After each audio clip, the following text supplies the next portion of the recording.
Ang susunod na programa ay rated PG. Ito ay nangangailangan ng patnubay at gabay ng magulang para sa mga batang manunood.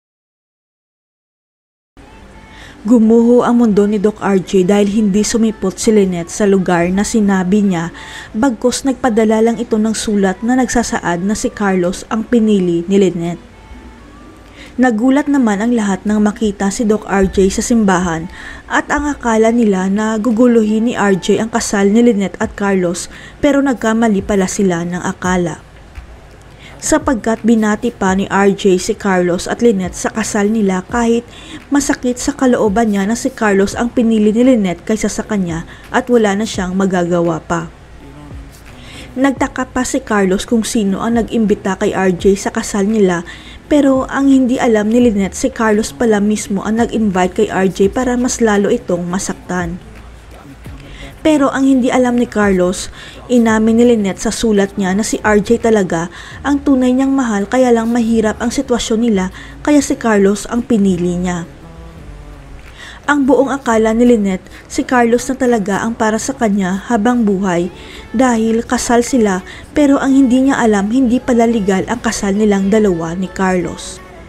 Sapagkat may ginawa si Doc RJ na siguradong ikakagulat ng lahat, lalo na si Lynette, dahil pinaimbestigahan pala ni RJ si Carlos sa tulong ng abogado ng mga tanyag.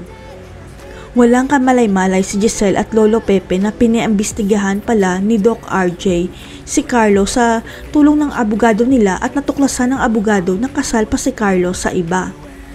Ipapakita ng abogado kay Doc RJ ang record na nagpapatunay na kasal pa rin si Carlos sa dati nitong asawa, kaya lumalabas na hindi legal ang kasal ni Carlos at Lynette. Ito ang dahilan kaya matapang na pumunta si Doc RJ sa kasal ni Lynette at Carlos dahil panatag siya na hindi pala legal ang pagpapakasal ni Lynette kay Carlos. Ang ibig sabihin, malaki ang pag-asa ni Doc RJ na mababawi si Lynette dahil hindi naman sila kasal ni Carlos at si RJ pinaprocess na ang pagpapawalang bisa ng kasal niya kay Moira. Kaya sa huli may happy ending pa rin si RJ at Lynette dahil sila ang nakatadhana para sa isa't isa kahit maraming balakin at pagsubok ang napagdaanan nilang dalawa. Ang akala ni Carlos at Michael, si Doc RJ ang masasaktan dahil in-invite siya nito sa kasal, pero mukhang si Carlos at Lynette ang magugulantang sa malaking pasabog ni Doc RJ.